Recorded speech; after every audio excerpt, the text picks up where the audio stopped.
আমি অ্যাডভোকেট সালমা আক্তার ডলি, ঢাকা জজ কোর্ট। তো আমরা সুনির্দিষ্ট প্রতিকার আইন নিয়ে আলোচনা করতেছিলাম। তো আজকে অস্থাবর সম্পত্তি নিয়ে আলোচনা করব। সেটা হচ্ছে সুনির্দিষ্ট প্রতিকার আইনের 10 এবং 11 ধারা।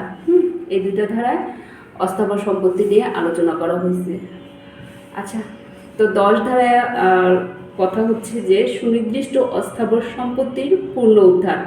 মানে সুনির্দিষ্ট অস্থাবর সম্পত্তিতে আমরা বুঝি যে সম্পত্তিগুলো স্থানান্তর করা যায়, সেগুলোকে কি বলে? সেগুলো হচ্ছে যে অস্থাবর সম্পত্তি। আর স্থাবর হচ্ছে যেগুলো স্থানান্তর করা যায় না, যেমন জায়গা সম্পত্তি, ঘর বাড়ি, এগুলো হচ্ছে স্থাবর সম্পত্তি। হ্যাঁ, তো এই 10 ধারায় বলা হয়েছে যে 10 ধারায় সুনির্দিষ্ট অস্থাবর সম্পত্তি দখলের অধিকারী ব্যক্তি, সুনির্দিষ্ট অস্থাবর সম্পত্তির অধিকারী ব্যক্তি, হ্যাঁ, যেমন কে ট্রাস্টি বা সম্পত্তির বর্তমানে দখলে রাখা কোনো বিশেষ বা অস্থায়ী অধিকারী আছে এমন কোনো ব্যক্তি, যেমন কি জিম্মাদার বা পণ্য বন্ধক গ্রহীতা, বন্ধক রাখে না, সেই বন্ধক গ্রহীতা বা হারানো পণ্য খুঁজে পেয়েছে, কারো পণ্য যদি হারানো যায়, যে ব্যক্তি খুঁজে পাবে সেই ব্যক্তি, এমন কোনো ব্যক্তি মোকদ্দমা দায়ের করতে পারবে। ঠিক আছে? তো সুনির্দিষ্ট অস্থাবর সম্পত্তির উদ্ধার করা যাবে কিভাবে করা যাবে? এই অস্থাবর সম্পত্তিটা তো হারাইলো বা অন্য কেউ খুঁজে পাইছেন, তার থেকে কিভাবে এটা উদ্ধার করা যাবে? এটা হচ্ছে যে দেওয়ানি কার্যবিধিতে যে পন্থা উল্লেখ করা আছে, সেই পন্থা অনুযায়ী এটা উদ্ধার করতে হবে। এটা ফৌজদারি মামলা করে না, এটা হচ্ছে দেওয়ানি মোকদ্দমার মাধ্যমে। ঠিক আছে? তো একটা উদাহরণের মাধ্যমে আমরা একটু বুঝি যে আসলে 10 ধারায় কি বলছে। হ্যাঁ, তো মনে করি এ নামক একজন ব্যক্তি তার জীবন দশা হচ্ছে যে সে যখন জীবিত ছিল তখন কি করলো? বিকে জমি উইল করে দিল। মানে এ তার জীবিত অবস্থায় তার সম্পত্তি বি এর নামে উইল করছে। ঠিক আছে? এবং সিকে পরবর্তীতে অধিকারী উল্লেখ করে। এখন এ মারা যায়, এ তো উইল করে মারা গেল। এখন এ মারা যাওয়ার পরে বি কী করলো? বি জমিতে প্রবেশ করলো। ঠিক আছে? কিন্তু সি কী করলো? আবার সি বি এর সম্মতি ছাড়া সত্যের দলিল সংগ্রহ করলো। ঠিক আছে? এখন এই সত্যের দলিল, বি এর সম্মতি ছাড়া সি কী করলো? সত্যের দলিল সংগ্রহ করছে। এখন দলিল সমূহ উদ্ধারের জন্য বি কী করবে?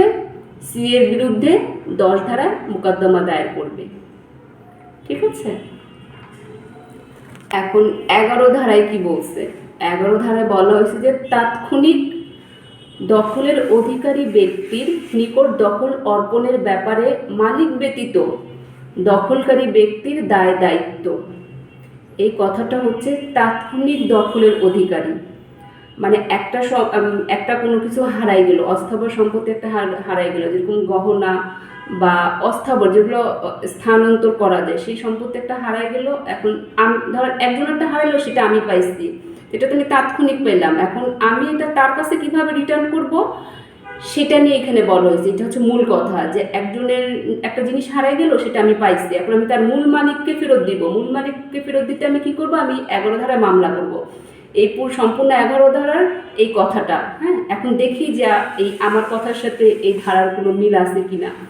হ্যাঁ, বা কিভাবে আমরা বুঝবো, হ্যাঁ, বা আদালত কিভাবে প্রতিকার দিবে। ঠিক আছে? তো 11 ধারায়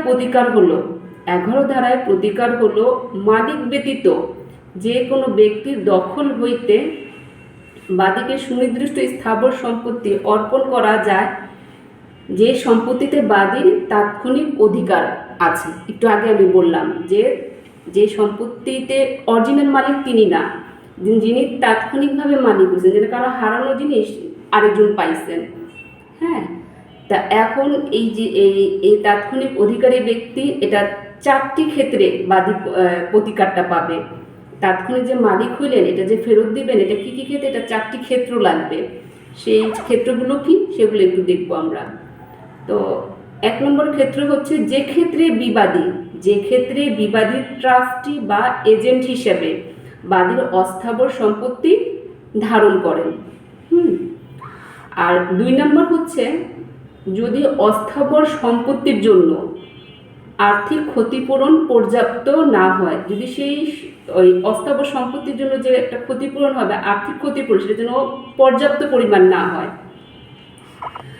আর 3 হচ্ছে যে যদি অস্থাবর সম্পত্তির প্রকৃত ক্ষতি নিরূপণ করা কঠিন হয়, সেই সম্পত্তিটা যদি ক্ষতি হয় সেটা নিরূপণ করা, যে কতটুকু ক্ষতি হলো সেটা নিরূপণ করা যদি কি হয়, কঠিন হয়। আর 4 নম্বর হচ্ছে যে ক্ষেত্রে বাদীর অস্থাবর সম্পত্তি বেআইনিভাবে দখল করে। ঠিক আছে, এই 4টি গ্রাউন্ডে কি হবে, আপনি প্রতিকার পাবেন। এখন একটা উদাহরণের মাধ্যমে আমরা একেবারে ক্লিয়ার হয়ে যাব যে আসলে 11 ধারার মূল বক্তব্যটা কি। হ্যাঁ, তো মনে করি এ নামক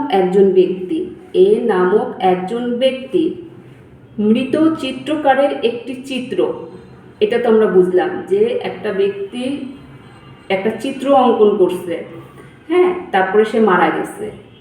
তো একজন মৃত চিত্রকারের একটি চিত্র এবং এক জোড়া দুষ্প্রাপ্য চীনামাটির কারুকাজ খচিত পাত্রের অধিকারী। প্রথম সে কী করলো, প্রথম সে ওই মৃত ব্যক্তির ওই চিত্রটা সে নিল, হ্যাঁ, এবং চীনামাটির কারুকাজ করা একটা পাত্রের অধিকারী, মানে সে পাত্রটাও সে পাইছে, তার অধিকারী। হ্যাঁ, এই জিনিসগুলো বি এর দখলে আছে। এই দুইটা জিনিস তো এর অধিকার, কিন্তু এটা কি করলো, বি এর দখলে আছে। এই জিনিসগুলো এমন বিশেষ বৈশিষ্ট্যপূর্ণ যে তার বাজার দর নির্ণয় করা কঠিন সাধ্য। এখন এটা তো বাজার দর নির্ণয় করা যাবে না এই জিনিসগুলো, এই জিনিসগুলো বি যে দখল করে রাখছে, কারণ ওই চিত্রটা না দেয় বা নষ্ট করে বা ওটা যদি না পাওয়া যায়, ওই জিনিসটা কীভাবে আসবে? সেই মৃত ব্যক্তি তারা এসে সেই চিত্রটা অঙ্কন করে দিতে পারবে না। আর সেই চীনামাটির পাত্র, এটা যদি ভাঙা টাঙ্গা যায় বা এটা যদি তাকে না দেওয়া হয়, সেটা একটা কীভাবে পাবে? এটা তো দুষ্প্রাপ্য একটা জিনিস। এখন এর নিকট এগুলো অর্পণ করার জন্য, এখন এর তো এই জিনিসগুলো, এখন এর নিকট এগুলো অর্পণ করার জন্য বিকে বাধ্য করতে, মানে এটা তো বি দখল করে রাখছে এই জিনিস, এখন বিকে বাধ্য করতে 11 ধারায় মামলা করা যাবে। এখন 11 ধারায় এ মামলা করবে বিয়ের নামে এগুলো পাওয়ার জন্য, তখন আদালত কি করবে, বিকে বাধ্য করবে যে এর জিনিস একে ফেরত দাও। হ্যাঁ, ব্যাপারটা এরকমই। যাই হোক, থ্যাংক ইউ।